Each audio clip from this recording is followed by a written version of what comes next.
হুজুর আব্বাজি আমার সোনা মানিকেরা এ নবী পাককে যারা দু চোখে দেখেছেন তারা হয়েছে জান্নাতি।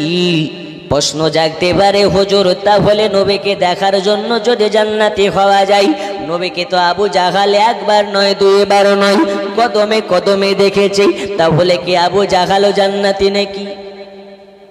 এই আবু জাহাল জান্নাতি? বাবা প্রশ্ন আপনার ঠিক আছে, আবু জাহালকে তাহলে জান্নাতি নাকি? এ বাবা সোনা মানিক এইখানে বুঝবার আছে, আবু জাহাল নবীকে দেখেছে, আপনার কিনা আবু বাক্কার নবীকে দেখেছে, কিন্তু এদের দেখার মধ্যে পার্থক্য আছে বাবা। চশমার ফ্রেম এক কিন্তু কাঁচ আলাদা, ফ্রেম হতে পারে এক কিন্তু আপনার কাচের পাওয়ার আলাদা। আবু বাক্কার দেখেছেন মোহাব্বতের চোখে, তাই আবু বাক্কার জান্নাতি হয়েছে, আর আবু জাহাল দেখেছে দুশমনের চোখে, এই কারণে আবু জাহাল জাহান্নামী হয়েছে। এখন আবু বাক্কারের নাম যদি আমরা শুনতে পাই মনে বড় বাসনা জাগে, একবার যদি মক্কা যেতে পারি আবু বাক্কারের মাজার শরীফ জিয়ারত করব। আর আবু জাহালের কথা মনে পড়লে কখন যাব আর আবু জাহালের বাড়িতে পেশাব করব, পায়খানা করব, ঠিক না? পার্থক্য এইখানে। এ বাবা আলোচনার মূল বিষয় হলো আমরা হলাম সুন্নি, আমাদের কথায় কথায় নবীর নাম, উঠতে বসতে নবীর নাম, এক কথা সর্বসময় নবীর নাম। তাই ওরা বলে নবীর জীবনে ছাড়া এরা কিছু জানে না। আমি বলি আলহামদুলিল্লাহ, আজ যেন কিছু জানা না লাগে, কারণ আমার রাসূল পাক বলেছেন যে যেটা ভালোবাসবে, যে যেটা পছন্দ করবে আল্লাহ তার সেটার সঙ্গে হাসর করিয়ে দেবে। এখন যদি আমরা উঠতে বসতে নবী নবী করি, চলতে ফিরতে নবী নবী করি, খেতে বসে নবী নবী করি, ঘুমোতে গিয়ে নবী নবী করি, আমাদের হাসর হবে কার সাথে? এই কার সাথে হবে? নবীর সাথে। আর যদি আমরা কথায় কথায় সালমান খান সালমান খান সালমান খান করি, আমাদের হাসর হবে কার সাথে? এই বাচ্চা এই কি হয়েছে রে? ভিডিও পরে করবা অবশ্য। এই আমাদের হাসর সালমান খানের সাথে হওয়া দরকার না নবীর সাথে? একটু জোরে বলতে হবে। যে সালমান খানের হবে সে একটা হাত তুলে দেখান, আর যে নবীর সঙ্গে হবে সে দুইটা হাত তুলে দেখান। বলুন আলহামদুলিল্লাহ। আলহামদুলিল্লাহ। নারে তাকবীর, নারে রিসালাত। এজন্য আমরা নবী নবী করি। ওগো আমার জওয়ানেরা, যুবকেরা, ও সোনা মানিকেরা, আমাদের নবী নবী নবী নবী করতে করতে আল্লাহ যেন আমাদের জবান থেকে নবীর নাম জিকির হতে হতে আমাদের মৃত্যু হইয়া যায়। কারণ যেই জবানে নবীর নাম জপা হয় আল্লাহ ওই জবানকে জাহান্নামে নিক্ষেপ করবেন না, করবেন না। আমার আল্লাহ পাক আল্লাহ তাআলা জানিয়ে দিয়েছেন যে ব্যক্তির অন্তরে আমার মুস্তাফার মোহাব্বত থাকবে আমি আল্লাহ ওই ব্যক্তিকে জাহান্নামে দিই। কেমনে কেমনে জাহান্নামে দিই? আমি তো ওয়াদা করেছি ওগো নবীজি, যার অন্তরে আপনার মোহাব্বত থাকবে আমি আল্লাহ আপনার সাথে তাকে জান্নাতে দিয়া আমি আল্লাহ তাকে আপনার সঙ্গে জান্নাতে করে দেব। আমি আল্লাহ আমার মুস্তাফার সঙ্গে ওয়াদা করেছি। এ আমার সোনা মানিক, ওই নবী কোন নবী?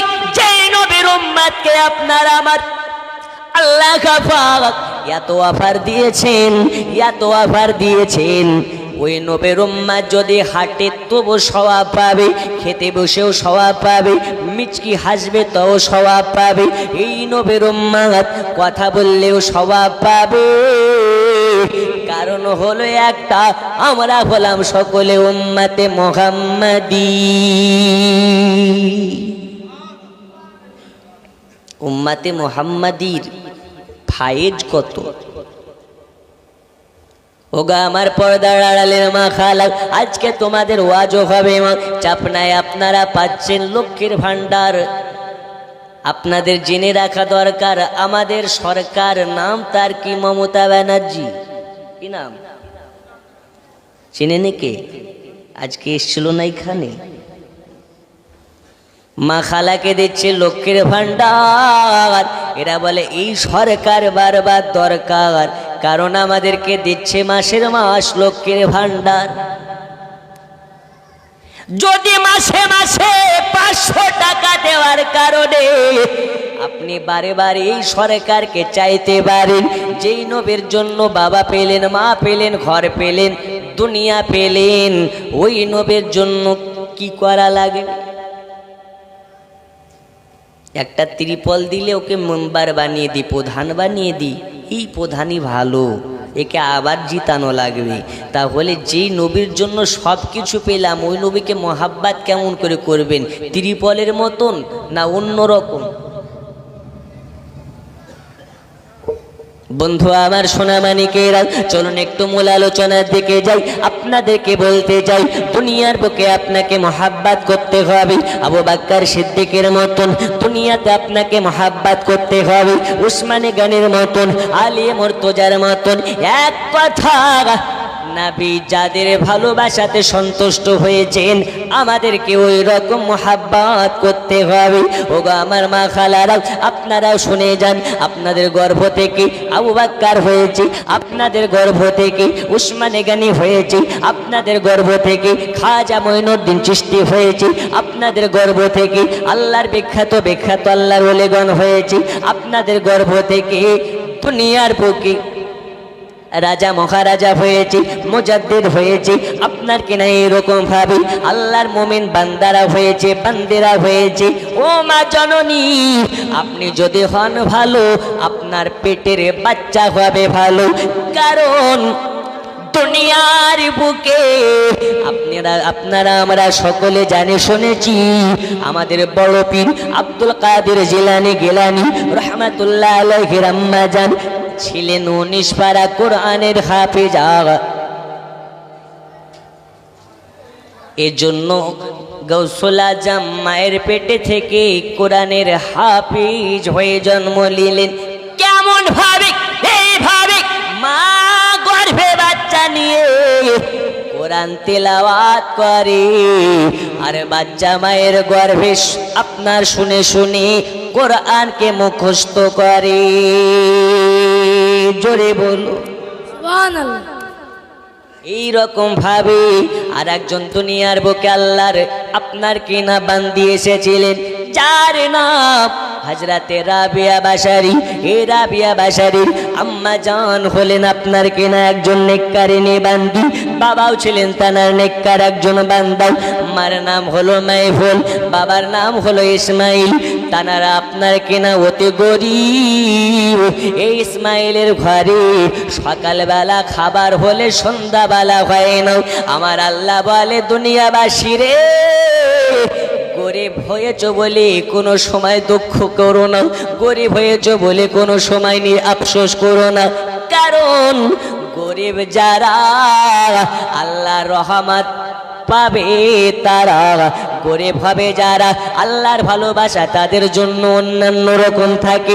এইরকম ভাবে আপনার কিনা মহান রব্বুল আলামিন জানিয়েছেন, গরিবের উপরে আল্লাহর রহমতের দৃষ্টি থাকে আলাদা। আমার সোনা মানিকেরা, একটু গভীর মনোযোগ দিন। এই রাবিয়া কোন রাবিয়া? যেই রাবিয়া নামাজ পড়ার পরে সাজদায় গিয়ে আল্লাহর কাছে দোয়া করে, আর ওই দোয়ার বদলাতে আখেরি জামানার পয়গম্বরের উম্মতকে 70,000 উম্মতকে জাহান্নাম থেকে আল্লাহ জান্নাতে করে দেয়।